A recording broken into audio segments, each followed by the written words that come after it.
If you've pulled apart your faith piece by piece, and you're standing in the rubble wondering what was actually real, this video is for you. Questioning your faith isn't a sign you're losing it. It might be the most honest thing you've ever done. At some point, the question usually shifts. It stops from being, what am I losing? And starts being, what is worth keeping? That's what this is all about. Scriptural honesty. On this channel, I use characters called witnesses to bring scripture into real life. Meet Maya. She asks the questions most people are afraid to say out loud. So there's nobody better to walk through spiritual reconstruction with you than her. Here's what Maya has to share. Thanks, Trip. It was 2 a.m. I was sitting in an ER waiting room alone, and I remember thinking, I've prayed. I've done everything I was taught to do. I've lived the way I was supposed to live, and none of it changed this moment. That was the first thing that cracked. Not God, exactly, but the version of God I'd been handed. The one who was supposed to smooth out the hard edges if you followed the rules closely enough. And what scared me wasn't losing faith. It was realizing I might have to build something new with what was left. And I didn't know if anything was worth keeping. Back to you, Trip. That 2 a.m. moment Maya describes, that's not a loss of faith. That's the beginning of an honest one. Here's the one thing most people get wrong about Reconstruction. They think deconstruction destroyed the foundation. It didn't. It exposes how much was built on top of it. Paul writes in 1 Corinthians 3, "For no one can lay a foundation other than the one already laid, which is Jesus Christ." Now, if anyone builds on the foundation with gold, silver, precious stones, wood, hay, and straw, each one's work will become manifest, for the day will disclose it, because it will be revealed by fire, and the fire will test what sort of work each one has done. Here's what Paul is actually doing. He's not talking in the abstract. He's talking about the quality of what gets built on Christ, the teaching, the structures, the systems we construct around him. Paul's immediate concern is the work of those building up the church, but the principle reaches into our lives too. The fire doesn't destroy the foundation. The fire tests what it was built on. Point one, the foundation was never your certainty. God laid it, and it is Jesus Christ.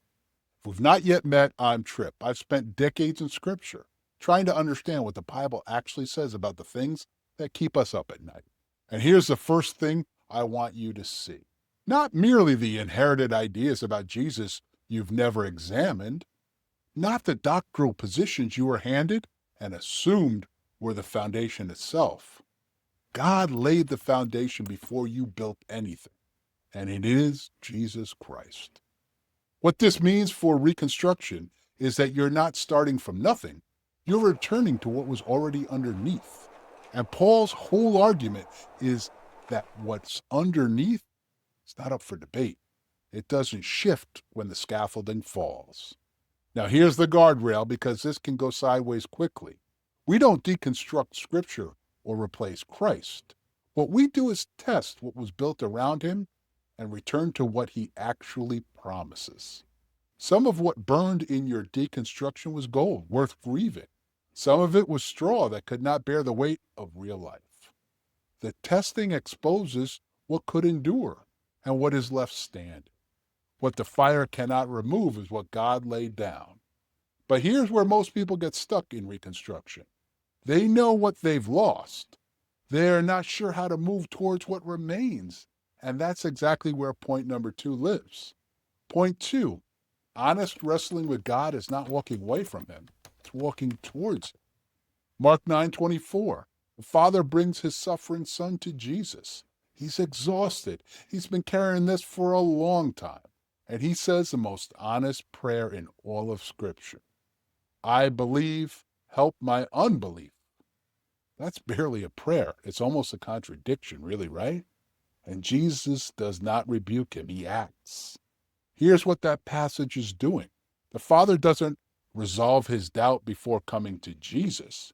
He brings the doubt directly to Christ and asks Christ to carry it. That's the distinction that matters. Bringing your unbelief to Jesus and asking for help is completely different than severing yourself from him. Reconstruction is not resolving the doubt on your own. It's bringing it to the only one who can. I know this from the inside. When I see the awful things that happen in this world, what's happening to people locally, globally, I get angry at God. I mean, genuinely angry. And that feeling comes more often lately, and sometimes it goes darker than anger. I start to wonder whether God exists at all or whether he just doesn't care. And in those moments, those two things feel like the same thing. But someone described this tension to me once, and it stayed with me. I saw it, I think, online somewhere. The good things in the world and the bad things, they're like strings, and I keep pulling on them, trying to get to that other side. What's out there? What I keep finding is that even in the middle of the good and the bad, God is still there. When I pull on anything long enough, eventually I find myself face to face with him. So the anger is not the end of faith. Pulling is. If you're feeling separated from Christ, looking for your balance, I've put together a free audio, scripturally sound, called the 7-Minute Reset for when faith feels distant. I'll get that to you. Just drop 7 in the comments. I'll make sure you do get it. And Maya's question, the one she's been sitting with since that ER waiting room, is probably your question too. And here's what scripture says to that, which is point number 3. Reconstruction doesn't mean getting your certainty back. It means returning to the person who was under everything all along. Psalm 46, verse 1 and 2. God is our refuge and strength, an ever-present help in trouble. Therefore we will not fear, though the earth give way. Though the earth give way, not if, though. The psalmist isn't promising the ground won't move. He's saying that the moving of the ground is not the final word. Refuge holds. Strength remains. And Paul's point from 1 Corinthians 3 closes all the loops here, right? What God laid down, which is Jesus Christ, was laid down before you built anything on it. It was there before your tradition. It was there before your certainty.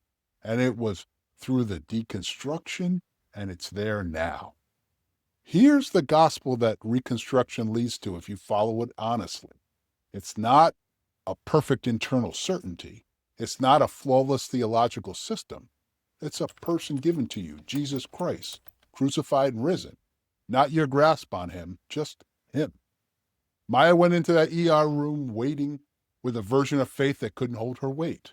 What she couldn't see yet was that the foundation she was standing on had moved. She was just finally feeling how thin the scaffolding was. The deconstruction wasn't the problem. Building on anything other than Christ was. The invitation of Reconstruction is not to rebuild what burned. It's to return to what never did. I want you to hear from Lucia. She's a companion. She's another character, and she stood for a long time in exactly what we're talking about. Let's give it to Lucia. Thanks, Trip. I've had seasons where faith was so quiet, I wasn't sure it was still there. Seasons where I kept walking, but couldn't have told you why. What I found on the other side was not a louder faith. It was a slower one, deeper, less about having answers and more about knowing whose I was. The reconstruction doesn't end with a system. It ends with a person. You stop building on what you know about him, and you start resting in what he has already done for you. That's what holds. Not your grip on him, his grip on you. Back to you, Trip. Thanks, Lucia. That's the good news. You don't have to finish the reconstruction before grace reaches you. The testing you went through, as painful as it was, could not remove what God laid down. What's left is not ruins, it's the foundation, and you can build on it. And speaking of building, let's bring all this to prayer now. Let's build it. Dear Heavenly Father, whom through you truly all things are possible, we come to you in the rubble. We confess we built on things that could not hold. We ask you now for the courage to bring our unbelief to you rather than carry it away from you. Show us what remains when the fire is done. Help us find our footing on the foundation you laid, which is Jesus Christ. Hold us in the rebuilding. We pray all of this in your name, Jesus Christ. Amen.